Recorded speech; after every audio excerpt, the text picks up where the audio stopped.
حضرت انس بن مالک رضی اللہ تعالیٰ عنہ فرماتے ہیں کہ ایک روز ہم حضور اکرم صلی اللہ علیہ وآلہ وسلم کے ہمراہ مکہ مکرمہ کے جنگلات کی طرف نکلے۔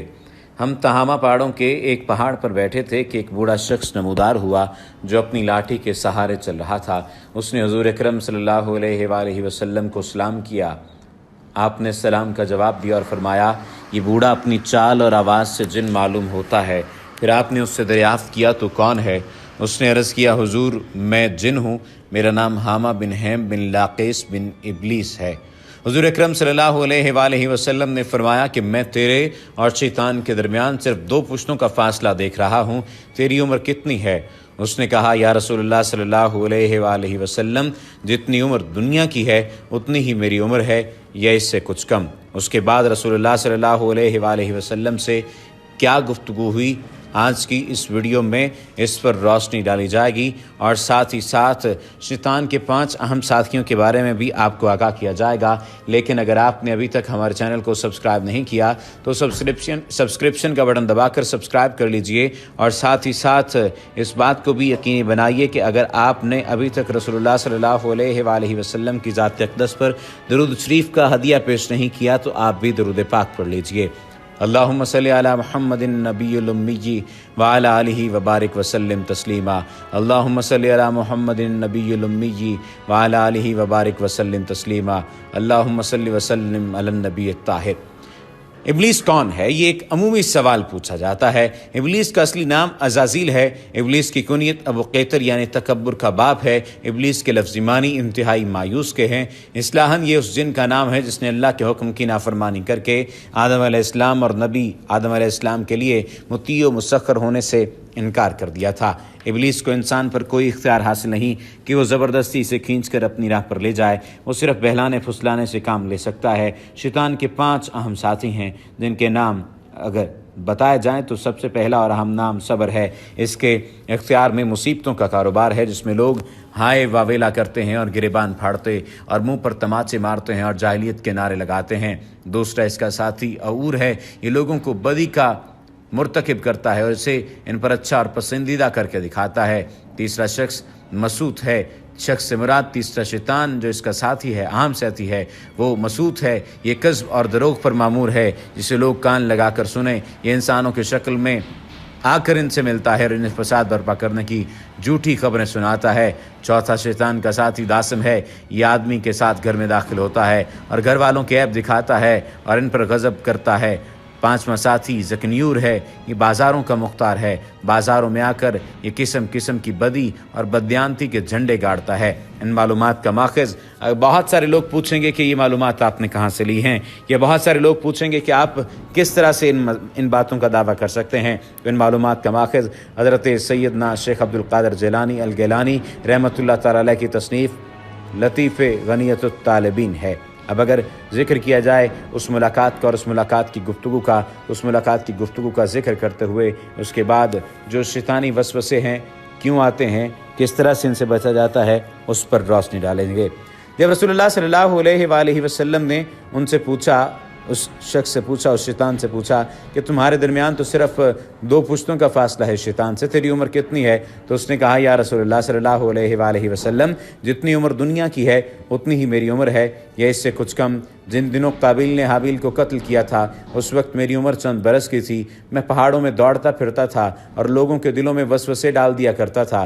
حضور اکرم صلی اللہ علیہ وآلہ وسلم نے فرمایا، یہ تو بہت برا عمل تھا۔ اس جن نے حضور اکرم صلی اللہ علیہ وآلہ وسلم سے کہا، مجھے ملامت نہ فرمائیے کیونکہ میں ان لوگوں میں سے ہوں جو حضرت نوح علیہ السلام پر ایمان لائے تھے اور توبہ کر لی تھی اور دعوت دین کے کام میں ان کے ساتھ تعاون کیا تھا اور انہیں راضی کر لیا تھا۔ اس کے بعد وہ جن اتنا رویا کہ ہم بھی رونے لگے۔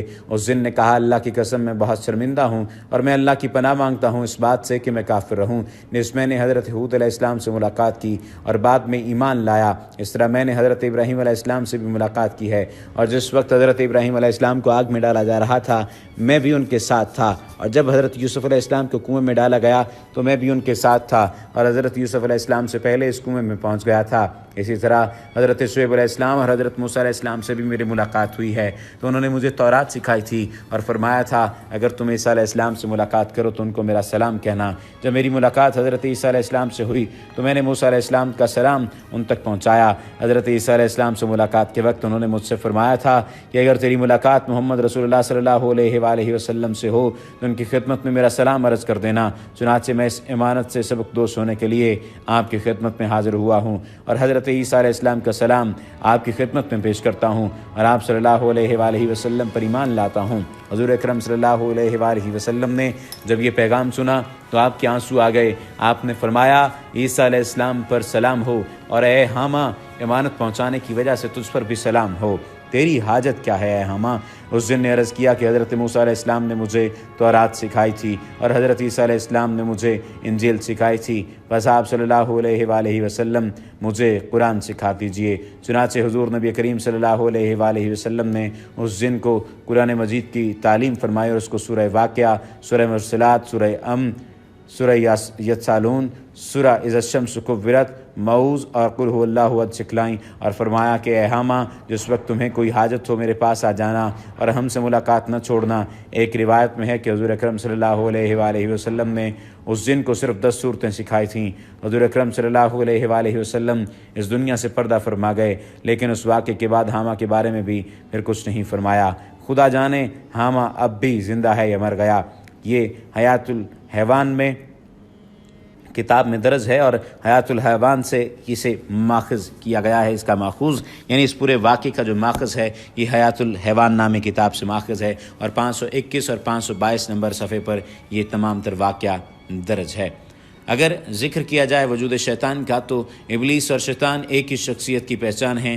ابلیس کے اصل معنی نا امید اور دھوکہ دینے والا ہے، انتہائی مایوس اصطلاحاً اس جن کا نام ہے جس نے جسد ناری ہونا برتر سمجھا اور آدم کا جسد خاکی ہونا کم تر سمجھ کر آدم علیہ السلام کو ساری مخلوق سے بزرگ تر ماننے سے منکر ہو گیا اور اطاعت الہی کا جو اپنے کندھوں سے اتار پھینکا۔ ابلیس کو آگ سے پیدا کیا گیا ہے، وہ فرشتوں میں سے نہیں جنات میں سے ہے۔ ارشاد ربانی ہے آپ نے مجھ کو آگ سے پیدا کیا ہے اور اس کو مٹی سے۔ یاد کرو جب ہم نے فرشتوں سے کہا کہ آدم کو سجدہ کرو تو انہوں نے سجدہ کیا، مگر ابلیس نے نہ کیا، وہ جنات میں سے تھا، اس لیے اپنے رب کے حکم کی اطاعت سے نکل گیا۔ فرشتہ تو پابند تقدیر ہے، اس کی فطرت میں اطاعت لکھی ہے، وہ بغاوت کر ہی نہیں سکتا، وہ اس اختیار مخلوق نہیں۔ فرمان الہی اللہ جو حکم بھی ان کو دے وہ اس کی نافرمانی نہیں کرتے اور وہی کرتے ہیں جو ان کو حکم دیا جاتا ہے۔ اس کی فطری جبلت اطاعت الہی سے عبارت ہے۔ ہاں جن و انس صاحب اختیار مخلوق ہیں انہیں اللہ تعالیٰ نے آزادی سے نوازا ہے۔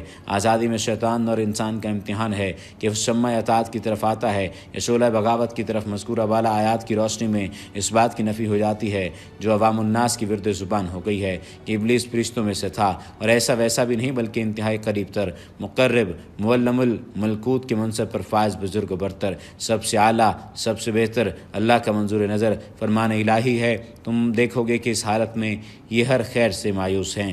اصل میں لفظ مبلسون مستعمل ہوا ہے جس کا ترجمہ محض مایوس کرنے سے لفظ خود مایوس ہو کر تنگی دامہ کی شکایت کرتا نظر آتا ہے۔ حق تو یہ ہے کہ حق کے لفظ ادا نہ ہوا۔ بلس اور ابلاس کے الفاظ معنی کے اعتبار سے بڑی وسعت کے حامل ہیں۔ حیرت سے عقل کا محو تماشا ہو جانا، خوف و دہشت سے بکا بکا رہ جانا، ہکا بکا رہ جانا، رنج و غم، درد و الم کی تصویر مجسم بن جانا، چار سو سے نا امید ہو کر اٹھنے، کمر باندھنے کی شکت کو بیٹھنا، مایوسی کے عالم میں جنون انتقام پر اتر آنا، ان وجوہ کی بنا پر شیطان کا نام ابلیس رکھا گیا ہے۔ اس نام میں یہ معنی مثمر ہیں کہ کلی طور پر مایوس اور نامراد پا کر اس کا زخموں سے چور چور، سر پر غرور اس حد تک مشتعل ہو گیا تھا کہ وہ جان پر کھیل کر ہر جرم و گناہ کرنے اور انسانوں سے کروانے، ہست و بود کو نیست و نابود کرنے پر تلا بیٹھا ہے۔ شیطان کی وجہ تسمیہ سے متعلق عمومی طور پر دو رائے ہیں۔ شتی اس کا ماخذ ہے جس کے معنی دور ہونے کے ہیں، چونکہ وہ خیر سے دور ہوتا ہے اس لیے اسے شیطان کہتے ہیں۔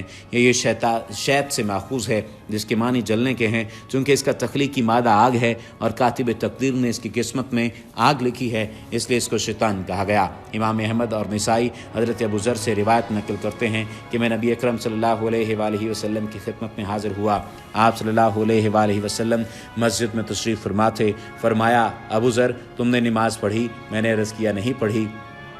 فرمایا اٹھو اور نماز پڑھو، چنانچہ میں نے نماز پڑھی اور پھر آ کر بیٹھ گیا۔ حضور صلی اللہ علیہ وآلہ وسلم نے فرمایا اے ابو ذر، شیاطین جن اور شیاطین انس کے شر سے اللہ کی پناہ مانگو۔ میں نے عرض کیا یا رسول اللہ کیا انسانوں میں بھی شیطان ہوتے ہیں؟ فرمایا ہاں، باہر کے شیاطین ہی نہیں، انسان کے اندر اس کے اپنے نفس امارہ کا شیطان بھی اس کو بہکاتا ہے۔ یہی بات ہے جو قرآن میں فرمائی گئی ہے کہ اور ہم اس کے اپنے نفس سے ابھرنے والے وسوسوں کو جانتے ہیں۔ وسوسے اندازی کا کام ہر دو شیاطین کرتے ہیں جن کے اصل معنی پوشیدہ مخلوق کے ہیں، اور جن کو جن اسی بنا پر کہا جاتا ہے کہ وہ انسان کی آنکھ سے مخفی ہیں۔ فرمان الہی ہے وہ اور اس کے ساتھی تمہیں ایسی جگہ سے دیکھتے ہیں جہاں سے تمہیں انہیں دیکھ بھی نہیں سکتے۔ یہ سورۃ الاعراف کی آیت نمبر 27 کا ترجمہ ہے۔ اللہ تعالیٰ ہمیں شیطان سے، اس کے ورگلانے سے، اس کے بہکانے سے، اس کے نیکی سے ہٹانے سے اور بدی پر ابھارنے سے دور فرمائے۔ اللہ سبحانہ و تعالیٰ ہمیں اپنی حفاظت میں رکھے۔ وما علینا الا البلاغ المبین۔